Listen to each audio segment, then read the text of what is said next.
Tú sabes que la idea de que en 2 semanas Estados Unidos iniciará una acción concreta en contra de la dictadura cubana está corriendo como pólvora fuera y quiero decirles que también dentro de la isla. Veamos por qué. Bueno, yo creo que la primera razón es que mañana sábado, como ustedes saben, aquí en El Doral, es decir, en Miami-Dade, en Miami, se reunirá el presidente Donald Trump, Marco Rubio, incluso Kristi Noem, renombrada a este cargo, con 12 jefes de Estado de América Latina y del Caribe en una cumbre que han titulado Escudo de las Américas. También podría traducirse Escudo Continental. Estarán presentes, y yo creo que es importante mencionarlo, o han sido invitados Javier Milei de la Argentina, Bukele de El Salvador, Daniel Noboa de Ecuador, Santiago Peña de Paraguay, José Raúl Mulino de Panamá. También va a estar Rodrigo Chávez de Costa Rica, este Chávez con ese, ojo. Tenemos también a Luisa Abinader de República Dominicana, incluso a Rodrigo Paz de Bolivia, Nasris Asfura de Honduras. Y cuando voy mencionando los nombres de los países, se van dando cuenta ustedes de que van, cómo han cambiado las ideologías en esos países. De hecho, el que viene por Chile es José Antonio Kast, que es el presidente electo, no es Gabriel Boric, que todavía está en funciones. También, bueno, pues vienen de Guyana, que se llama Mohamed Ifan Ali, y de Trinidad y Tobago, se llama Kanla Persat Biserrat. Y observen quiénes no fueron invitados.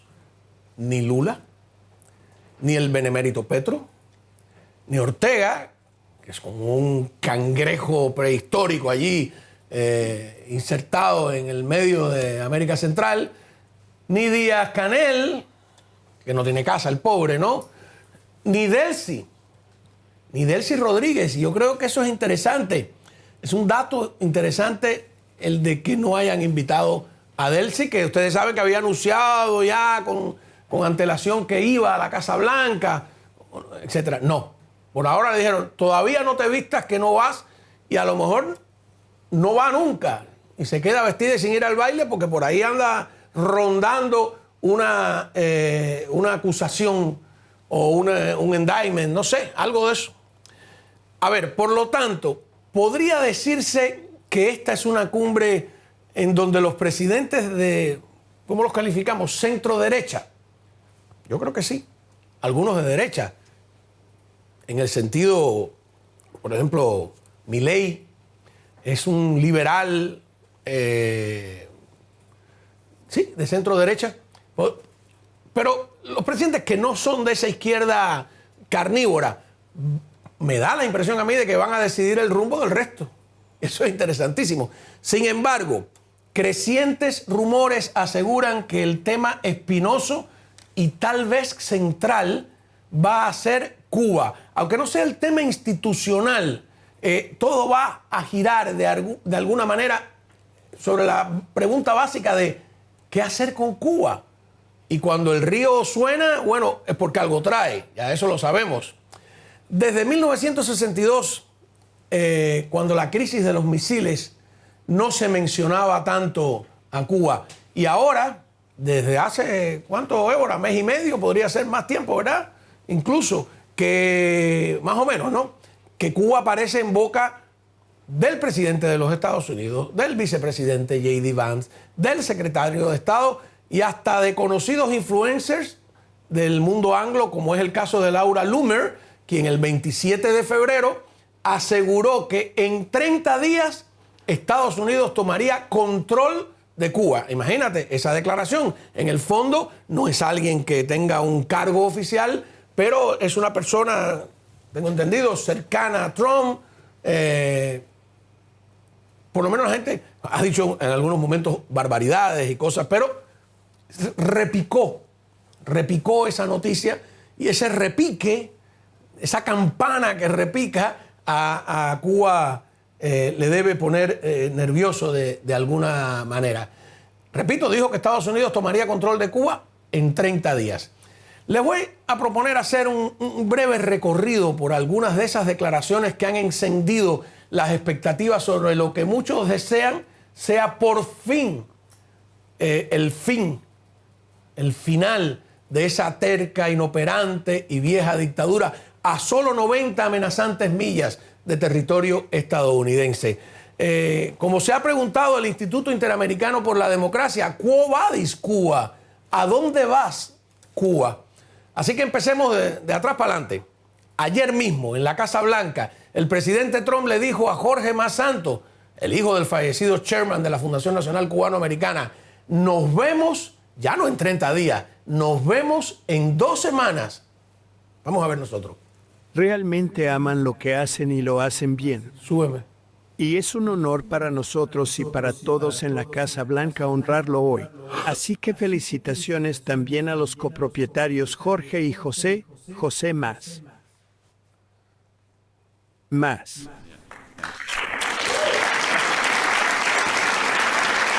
¿Quién vino de Cuba?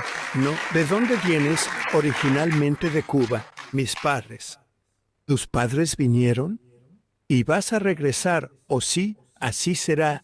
Y no necesitarás mi aprobación. Simplemente vuelas de regreso cuando puedo ver eso. Va a ser un gran día, ¿verdad? Vamos a celebrarlo por separado. Solo quería esperar un par de semanas. Iba a esperar semanas, pero pronto nos reuniremos para celebrar lo de Cuba. Quieren hacer un trato con tantas ganas que no tienes idea. Realmente aman. A ver, aquí hay muchas cosas. Solo quería esperar un par de semanas. Entonces ahora dice que quieren hacer un trato con tantas ganas y ahí habría que ver porque de alguna manera también se ha quejado de que el régimen quiere hacer el trato a su manera. Entonces, eso es interesante. Yo estoy tratando de explicar, repito, ¿por qué? ¿Por qué hay esa ansiedad? ¿Por qué hay esa expectativa? ¿Por qué el río trae ya no solo piedras, trae sueños, planes, esperanzas, anhelos, de todo un poco? Es un melting pot emocional en ese sentido. Es muy interesante. Recordemos que Trump había dicho unos días antes que tomaría Cuba amistosamente, fue la palabra, o amablemente, amigablemente. Una frase intrigante que todavía tratamos de interpretar. ¿Qué rayos significa tomar un país amistosamente?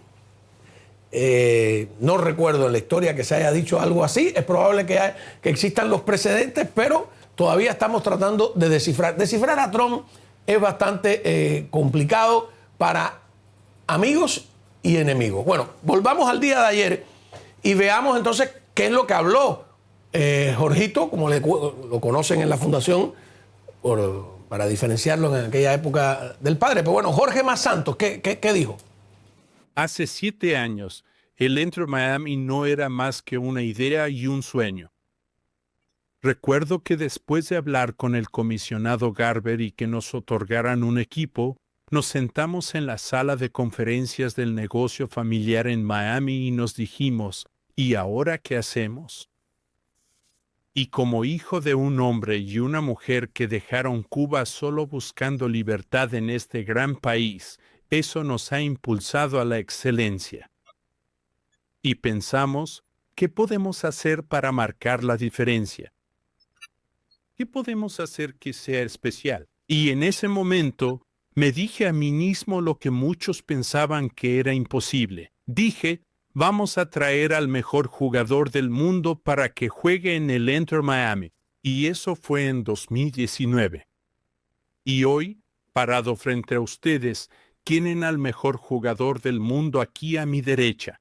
Durante los últimos 2 años y medio que él ha estado aquí, hemos tenido una racha épica de récords, de trofeos, de victorias, porque lo que he querido establecer con el Inter Miami es una cultura ganadora, que sea un reflejo de nuestra comunidad de South Florida y Miami, formada por ganadores, por hombres y mujeres trabajadores. Y quiero que nuestro equipo sea la representación de nuestra afición y de todos los que aspiran a un futuro mejor y a una vida mejor. Nuestra camiseta dice, libertad para soñar, nuestro lema familiar que representa al equipo y nuestras aspiraciones. Pero todo eso comenzó muchos años antes, en la mesa de la cena de nuestra familia con mi difunto padre, Jorge Mascanosa, y mi madre, Irma, quien está aquí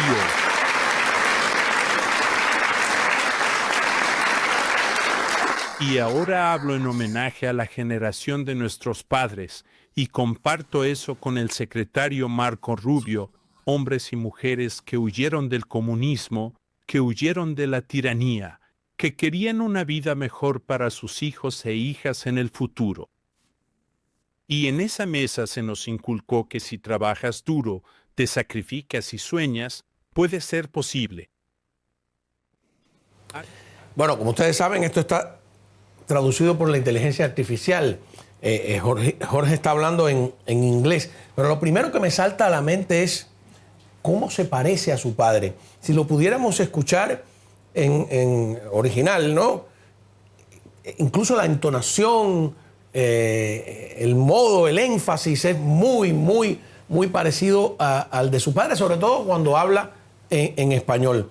Y es muy interesante lo que hemos dicho aquí ya durante varios días, de esa suerte de justicia poética, de que son los cubanoamericanos, los hijos de los exiliados nacidos aquí como Jorge Masanto, como el propio Marco Rubio, como María Elvira Salazar, que nació creo que fue en Nueva York, como Mario Díaz Valar, que estuvo aquí el lunes, y que todos nacieron aquí, pero que se sienten profundamente cubanos, profundamente comprometidos con la causa de la libertad de Cuba, porque no es porque sea Cuba específicamente, no. Y aquí vale ese verso que escribió Martí cuando era apenas un adolescente, creo que tenía 16, 15 años, en Abdala, de que el amor a la patria no era el amor ridículo a la tierra, ¿no? Ni a la hierba que pisan nuestras plantas, sino el odio invencible a quien la oprime y el rencor eterno a quien la ataca. Para todos aquellos que dicen que son martianos pero que no quieren hablar del rencor, es lógico que es válido el rencor a quien te martiriza, a quien te oprime, a quien no permite ni siquiera que la gente viva en un estado de decencia mínimo y que los sume en la pobreza. Por lo tanto, yo repito, y me da mucha pena, que los hijos de los dirigentes no están allí para defender ese fracaso. Escapan, están en Madrid, están en París, están en Miami, curiosamente. Mientras que los hijos de los exiliados, de los ofendidos, de los vilipendiados, de aquellos a los que les quitaron las propiedades, de aquellos que fueron a las cárceles, de aquellos que fueron incluso al paredón de fusilamiento, pues son los que están hoy dando la batalla para recuperar la democracia y la libertad en Cuba. Es justicia poética, es justicia sin ningún tipo de apellidos, ¿no? Voy a seguir con el análisis. Vamos a poner a Jorge Masanto en inglés, ¿no? En español se parece mucho más al padre, para que vean el énfasis. Qué interesante, es como un reflejo de su padre. Adelante. 7 years ago, Inter Miami was nothing but an idea and a dream. I remember after talking to Commissioner Garber and being awarded a team, we sat in the conference room of our family business in Miami and said to each other, what do we do now? And as the son of a man and woman who left Cuba just seeking freedom in this great country, it has driven us to excellence. And we thought, what can we do to make a difference? What can we do that's special? And at that time, I told myself what many people thought impossible. I said, we are going to bring the world's greatest player to play at Inter Miami. And that was in Bueno, es muy parecido un poco más reposado. Jorge era más enfático, ¿no? Más apasionado, aunque yo he visto a Jorgito también a veces cuando, sobre todo el día del funeral de su padre, recuerdo ahí que que realmente yo creo que una de las primeras veces que lo vi, que la gente se quedó un poco sorprendido cuánto se parecía. Hay que pensar que Jorge Mascanosa murió, creo que con 58 años de edad apenas, ¿no? Hay muchas teorías en torno a su muerte, no, ese no es el tema de hoy. Quiero recordar, quiero volver al análisis, que entre las varias veces que Trump se ha referido a Cuba y ha elogiado el rol de los exiliados cubanos que sueñan con el regreso, como dijo ayer, a una Cuba libre, ¿no? Incluso en el momento que le dice a Jorge Masanto, pero no te nos quedes por allá, te queremos de regreso, te necesitamos por aquí, ¿no? En todos esos elogios que ha hablado de cómo ha entendido la causa cubana y la tristeza y el empeño y el hilo conductor de un exilio que va ya de generación a generación, de abuelo a hijo, de hijo a nieto, y que han ido, pues cada uno de los cubanos que nos está viendo en Miami, en Madrid, en París, en cualquier rincón del planeta, transmitiéndole a sus hijos que no se puede olvidar. Porque Cuba, decía, no es el amor ridículo de la tierra. Cuba es una injusticia por reparar. Y esa injusticia, mientras siga sin repararse, duele. Porque está ahí. Y tú dices, y además porque es una injusticia que quiere hacerse pasar por justicia. Es una falta de democracia que dice, como me dijo a mí Fidel Castro con tremenda cara de palo en Panamá, que el sistema electoral de ellos era mejor que el nuestro. Que el sistema electoral porque era más participativo, ¿no? Por ahí está esa, con una cara de palo inmensa, y que él solo ganaba 700 pesos, ¿no? El tipo que era dueño de la isla entera, ¿no? Yo creo que Trump deslizó otra frase que a los castristas esa frase les debe tener desvelado. Trump dijo que, lo dijo así como si nada, ¿no? Cuba caerá muy pronto. ¡Bum! Dice, soltó, pero también ha despertado dudas la idea, que eso también lo ha dicho, de que el régimen caerá solo. Ya aquí he dicho varias veces que soy uno de los tantos convencidos que eso no cae solo, hay que tumbarlo. El cómo es otra discusión, pero solito, como era aquella la canción que no deja la solita, no, esto no van a bailar la Suiza, olvídate de eso, hay que tirarlos por el barranco, I'm sorry con excuse me, esa es la realidad. Eso de que se cae solo es una idea que también Trump ha expresado en público, así como las múltiples declaraciones sobre unas conversaciones que La Habana, por el otro lado, desmiente.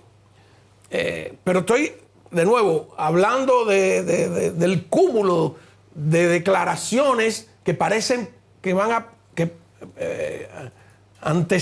son la antesala de algo, igual que cuando lo de Venezuela decíamos, bueno, pero no está pasando nada. Bueno, está pasando. Se está moviendo. El río, ahí tú sientes las piedras que vienen, ¿no? Otro que ha hablado múltiples veces sobre el fin de la dictadura para este mismo año, ni siquiera para el próximo, es el embajador Mike Hammer. No sé si tenemos algunas de las declaraciones de Hammer. Hammer ha estado recorriendo la isla, ha hecho múltiples declaraciones, se ha reunido con muchísimas personas, no solo ha recorrido Cuba, sino que se ha reunido aquí con múltiples líderes y factores del exilio. Incluso ha bailado junto a Willy Chirino, ya viene llegando, que para hacer es una cosa que... A ver, vamos a ver ahí, lo tenemos, adelante.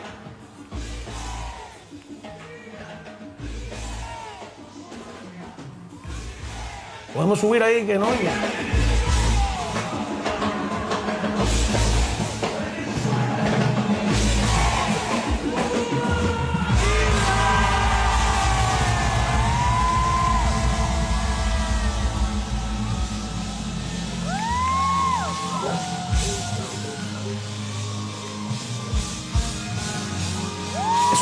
Es una imagen tremenda, ¿no? Es una cosa absolutamente inusual, ¿no? Yo lo vi bailando, no sé si ahora cuando empieza la música, me imagino que después esto, ¿no? Sí, déjalo un rato porque es...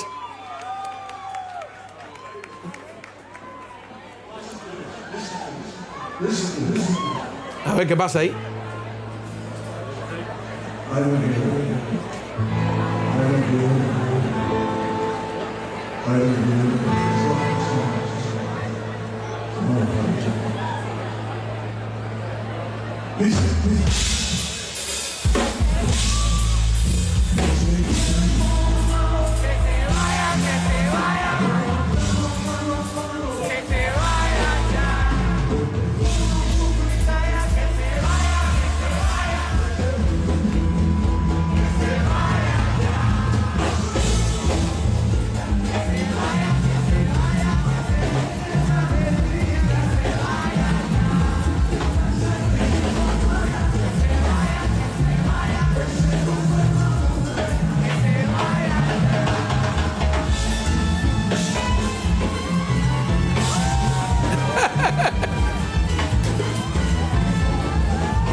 No, es una imagen absolutamente inusual. Estamos hablando de un diplomático de carrera de los Estados Unidos. Que se vayan ya. Recordemos que Cuba, cuando hay un presentador de la infamia que dijo que había consultado por qué no lo expulsaban, y que entonces dijeron que no, que estaban haciendo un trámite para dejarlo para siempre en Cuba, que es una amenaza, ¿eh? Una amenaza porque tú, para que él se quede para siempre en Cuba, tiene dos maneras. Bueno, en realidad tiene tres maneras. Que Cuba sea libre y entonces se quede a vivir allí, se mude, pero la otra es, por supuesto, de alguna manera no deseada. Es una amenaza velada. Yo recuerdo haberle preguntado en República Dominicana al fallecido Eusebio Leal, cuando ellos tenían aquellas propagandas de caricaturas del cabo Keyson, cuando Keyson era el jefe de la Oficina de Intereses de los Estados Unidos en La Habana. Yo dije, bueno, si tienen tanto lío con Keyson, ¿por qué no lo expulsan? ¿Por qué no lo declaran persona non grata? Claro, porque ellos saben, ellos juegan con eso, ¿no? Porque es en el fondo, ellos tienen unas ventajas diplomáticas aquí en los Estados Unidos que hay que revisar. Vuelvo, no quiero perder el hilo, porque a Hammer se vio con Willy Chirino, pero también se le vio junto al jefe del Comando Sur. No sé si tenemos esa imagen. O sea, aquí es interesante, ¿no? Son dos cosas, son dos posiciones distintas y una misma línea de acción y de pensamiento y de estrategia diplomática. O sea que cada cual haga la lectura que le da la gana, pero ahí yo creo que las dos cosas están bien claras. Hammer ha estado muy activo, y si tomamos en cuenta que los diplomáticos reflejan exactamente la política del Departamento de Estado y por ende la política de la presidencia, su actitud, tal como el régimen lo ha interpretado con toda claridad, es algo más que una actitud personal, aunque también se han equivocado, porque ellos han querido matar al mensajero. Y mira, cópiate el mensaje que te están mandando, porque sin o con mensajero el mensaje es el mismo. Lo cierto es que las expectativas no son solo en los diferentes exilios cubanos, Miami, Madrid o Montevideo. Dentro de la isla también existe una inquietud y 1000 expectativas. Vamos a ver, no sé si tenemos esa recopilación parcial hecha por Cubanet dentro de Cuba. Adelante, a ver. Hola, buenas tardes. Una pregunta. Donald Trump acaba de decir que tal vez tomen a Cuba de un modo amistoso. ¿Qué usted opina sobre eso? Bueno, que sea pronto. Bien, bastante pronto. Dicen que en 30 días, están diciendo la gente en la calle. Vamos a ver si vemos un cambio. Que sea para bien. ¿Usted aboga por un cambio democrático en Cuba? Claro. No, ya. ¿Qué espera él para tomar esto? Está parando demasiado, mucho tiempo le está dando esto. Si lo va a tomar pacíficamente, que lo tome pacíficamente, pero que lo haga ya. Ya estamos en tiempo ya. ¿Para cuándo hay que seguir esperando por Donald Trump? No sé ni qué contestarte. Ay. Ni sé. Ojalá que sea así. ¿No desea un cambio democrático en Cuba? Claro que sí. Donde tengamos la prosperidad, la libertad de expresión. Por supuesto. Muchas gracias. Ojalá. No, debería de tomarlo de la manera que él está diciendo, pero de cualquier manera tiene que tomar este país. De una o de otra, porque ya no aguantamos más. Ahora mismo mi pasaje Cotorro Habana vale 1.500. Tuve que comprarme una bicicleta en 45.000 pesos, que podía coger ese dinero para comerme. Pero el comunismo no te deja sobrevivir. Nada, lo único que le pedimos a Donald Trump es que intervenga, más nada. Mira, lo empezamos por ti. Nosotros estamos en la vendedera. ¿No sabes esa noticia? Sí. Donald Trump acaba de decir en medios de prensa No sé por ti. tal vez tomen a Cuba de una forma amistosa, pacífica. Pero que lo sé por ti. Sí, puede ser. Si es pacífico. Aquí no hay nada por no defenderse ni nada, ¿qué vamos a hacer con ellos? Ellos que vengan y que hagan y deshagan. ¿Qué uno va a hacer? Un método amistoso y tuve que comprar esto en 2.500. Yo no quisiera amistad, que Donald Trump tuviese amistad con Cuba. ¿Y ese por qué el motivo, la causa? Porque esta gente son unos mercenarios y nos mató al pueblo de hambre y mató a todo el mundo. Entonces, ya, hermano, ese es mi criterio. Mi criterio, no quiero matar a nadie. Lo único que quiero es no hacer amistad con el que cambie el sistema y que haya la transacción esa, si va a haber la transacción, y para ver si tenemos democracia. ¿Está bien? Muchas gracias. Ojalá. Que Dios lo bendiga a él. ¿Y usted aboga por un cambio en Cuba? Claro. ¿Y usted, buenas tardes? ¿Qué usted opina sobre eso? ¿Qué usted opina, Donald Trump? Siempre cuando haya un amistoso, lo aceptamos. Lo que no aceptamos es que le venga a mandar nosotros en nuestra casa. Una forma amistosa. Yo no creo en Donald Trump, yo soy sobrino de Acanel, yo no creo en Donald Trump. Donald Trump lo que hay. ¿Me entiendes? Que ya lo intentaron dar ahí, pero no lo pudieron coger. Nosotros creemos de que no. Ningún tipo de amistad ni ningún tipo de amistoso, eso es mentira. Porque en la vida real Donald Trump es negociante y es un negociante malo. Porque es un negociante de que es lo que él quiera. Y dudo mucho de que sea amistoso.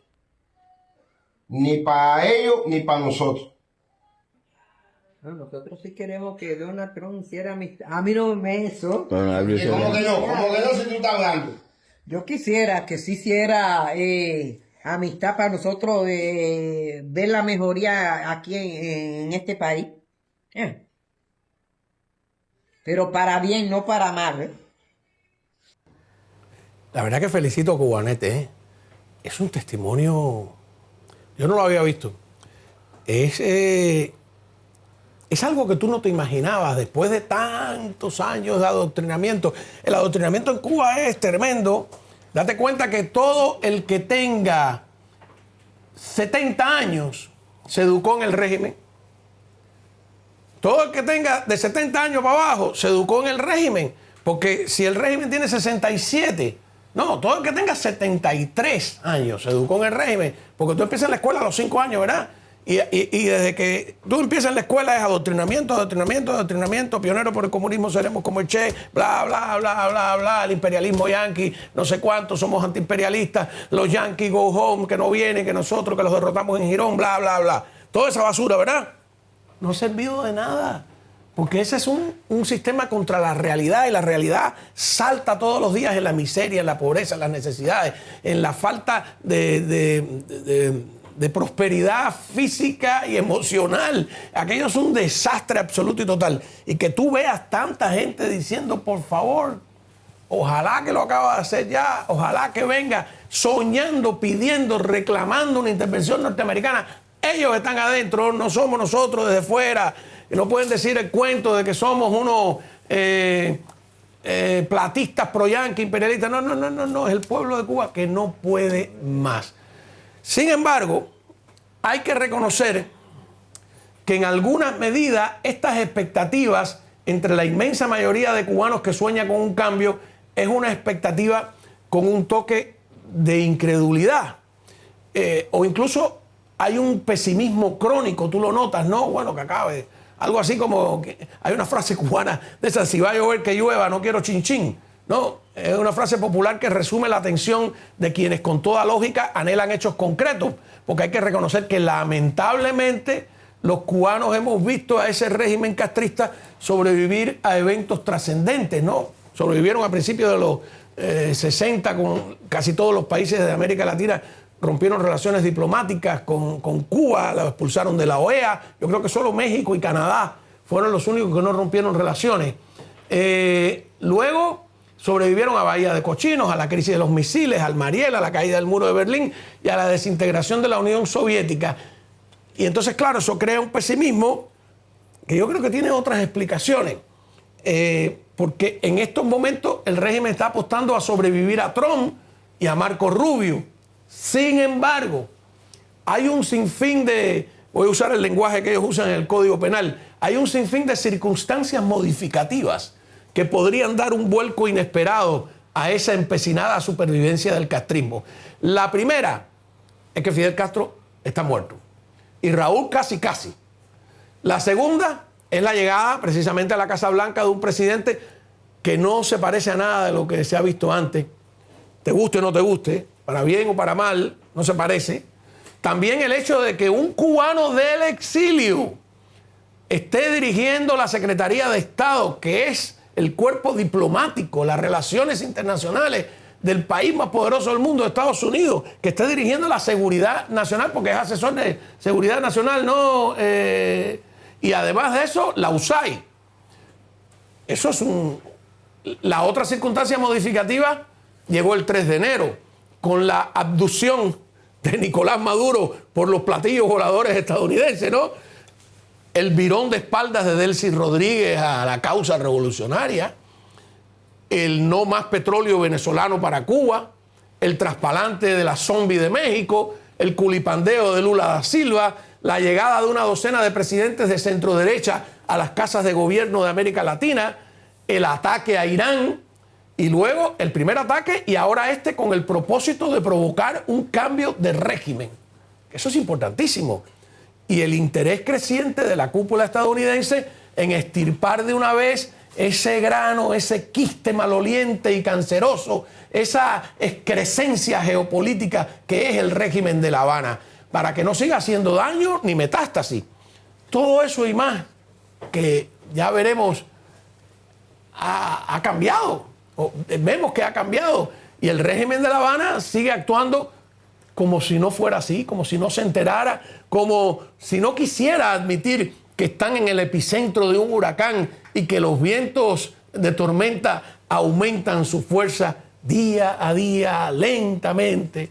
La verdad es que si fueran inteligentes ahora, hacían concesiones más creíbles que las que han planteado. Pero no, ellos creen que conceder es dar muestras de debilidad. ¿Tú sabes a quién le pasó eso? A Saddam Hussein. Saddam Hussein, porque la gente le echa la culpa a Estados Unidos y a Bush de haber invadido Irak bajo la premisa de que tenían armas químicas que después no aparecieron. Bueno, la culpa no la tiene Bush. La culpa la tiene el propio Saddam Hussein. Si Saddam Hussein hubiera en ese momento permitido que se hicieran inspecciones internacionales de la ONU, del propio Estados Unidos, se hubieran hecho inspecciones abiertas y creíbles, Bush no hubiera podido invadir. Pero no, él creyó que la idea de que él tenía armas químicas lo hacía fuerte, que el enemigo iba a temer morir bajo esas armas químicas y que si de alguna manera dejaba entrar a una inspección y esa inspección corroboraba que verdaderamente no tenía armas químicas, eso lo hacía débil. Y al caer en esa trampa lo que provocó fue la invasión. Igual le va a pasar al régimen castrista. Ellos creen que hacer determinadas concesiones es una muestra de debilidad. Y entonces, al no hacer esas concesiones, se están enredando en la pata de los caballos. Por lo tanto, se aferran a la vieja fórmula de no moverse ni un milímetro o de moverse muy poco. En el pasado, y eso hay que reconocerlo, les ha funcionado. Pero falta ver si ahora, con semejante viento en contra, les va a funcionar. ¿Saben una cosa? Mi pronóstico es que no les va a funcionar. No. ¿Saben por qué? Porque no harán cambios y no lo harán no solo porque no quieren hacer los cambios, sino por algo peor, porque no pueden hacer los cambios. Y cuando intenten hacerlo, ya será demasiado tarde. Son como esas viejas maquinarias oxidadas que por mucho que tú empujes, no hay modo de que caminen. El régimen castrista, la revolución cubana, las ideas que sustentan, los métodos que alimentan, todo eso es pasado carcomido. Hace rato que lo es, pero habían sobrevivido a fuerza de represión y de intriga y de malas mañas. Pero ahora estarían enfrentando una fuerza mayor. Falta saber si de verdad decidida. Y parece que sí. Ellos confían a que no. Ellos creen que no, que el gigante nadará. Por eso también, bueno, eso también lo pensaban en Venezuela. Lo ha reconocido Delcy Rodríguez y hasta el propio Diosdado Sin Cabello. En Cuba están igualitos, se creen intocables, se creen más astutos, más maniobreros, más intrigantes, pero todo eso se les puede desmoronar en un segundo. Y ya veremos a los abusadores, a los que no les tiembla la mano para maltratar al más débil, como ante el más fuerte. Bueno, yo creo que, como dice la canción de Fito Páez, se harán pipí en los pantalones. Lo interesante es que todo esto podría o no pasar, también lo reconozco, pero veremos mañana sábado qué sale de esta cumbre que Trump ha querido celebrar no en Washington, no en Nueva York o en Buenos Aires, sino aquí en Miami, en la capital del exilio cubano. Es el exilio al que él parece estar cada vez más agradecido. Ha dicho un montón de veces que, o ha mencionado el hecho de cómo ha votado el exilio cubano en las elecciones. Y además está mostrando un interés, incluso un respeto. Así que yo creo que esas y otras razones, para volver al principio, es lo que hace que muchos estén esperanzados, pendientes o expectantes. De todos modos, por si acaso, yo no quiero gastar todo mi optimismo, pero tampoco quiero gastar todo mi pesimismo, por si las moscas. Porque se caiga o no se caiga, hay que seguir viviendo. Me da muchísima pena con los de Cuba, porque sin agua, sin luz, sin transporte, sin esperanza, sin jabón, sin papel sanitario ahora, porque el periódico Granma ya no se está imprimiendo. No, los pobres, eso no es vida, la verdad. De ninguna manera es vida. Quiero mostrarles ahora un video de Rosa María Payá en España, que me parece que actúa como formidable representante de los cubanos que desean ese cambio hacia la democracia, aclarando que la oposición sí está lista, que llegado el caso no nos hace falta ninguna Delcy Rodríguez, ningún Cangrejo, ningún Visco, ni ninguna de esas otras serpientes venenosas del...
bien, ¿no? Qué maravilla. Ahora, y ya para cerrar, en unos segundos tendré aquí a la doctora Elizabeth Amarán. Hay noticias importantes, yo creo, para los cubanos que están con I-220A. Es una interpretación mía, yo quiero la interpretación de ella, que es la que sabe.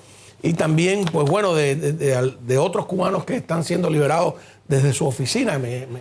Quiero ver ese tema.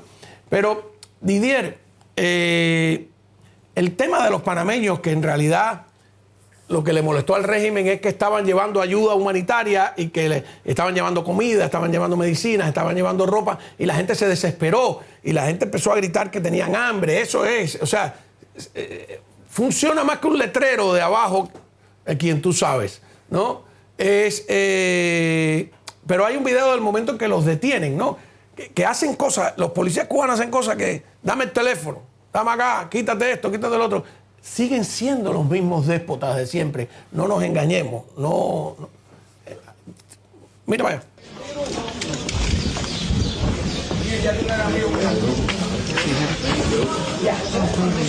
Oficial, ¿qué delito cometió? No, ahora le vamos a explicar, no se preocupe, ¿oyó? Ahora lo vamos a tener. Mire, ¿tiene el teléfono encima? Sí. Ya, los teléfonos sí están en unidad militar, tiene que llamarlo. Apaga el teléfono y me lo da para cuando lo hizo. Pero el se me está pagando. ¿Tengo que obligado a darle el teléfono? Sí.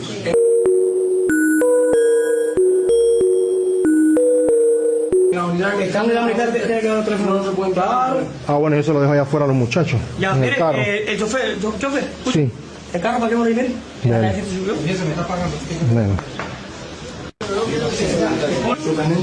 Ya, yo tengo que el documento. Somos 4 con pasaporte, son 4 pasaportes. Panamá. Pasaporte. Pero ahí está el pasaporte, ¿no? La cédula. Esa es la identificación. Fue de inmigración. A ver, en un país democrático, para entrar a tu casa, tienes que tener una orden judicial. Un policía te toca y dice, ¿puede pasar? Y tú le dices, no. Y no pasa nada. Vete y busca. Y para tener una orden judicial tiene que tener una razón clara de explicación. Claro que en Cuba comunistas podrían conseguir todo eso, pero se pasan por el forro en cualquier trámite, ¿no? Luego, para quitarte, aquí hay toda una discusión, si la policía regular puede hacer labores migratorias, te quito el pasaporte, te quito... No, ahí no hay discusión, ahí hacen lo que les da la gana, etcétera, y se los llevan presos. Yo creo que están presos todavía, es una cosa loquísima. Y el gobierno de Panamá, que me disculpa, el presidente de Panamá va a estar mañana aquí, pues hay que decirle, oye, ponte los pantalones, papo, que tienes 10 ciudadanos tuyos presos ahí en Cuba. Hoy los visitó alguien, ¿no? Y dile al canciller tuyo que responda a la gente. El canciller, no es mío, el canciller de Panamá. No, que le diga. Tengo que decirle que responda, Nada.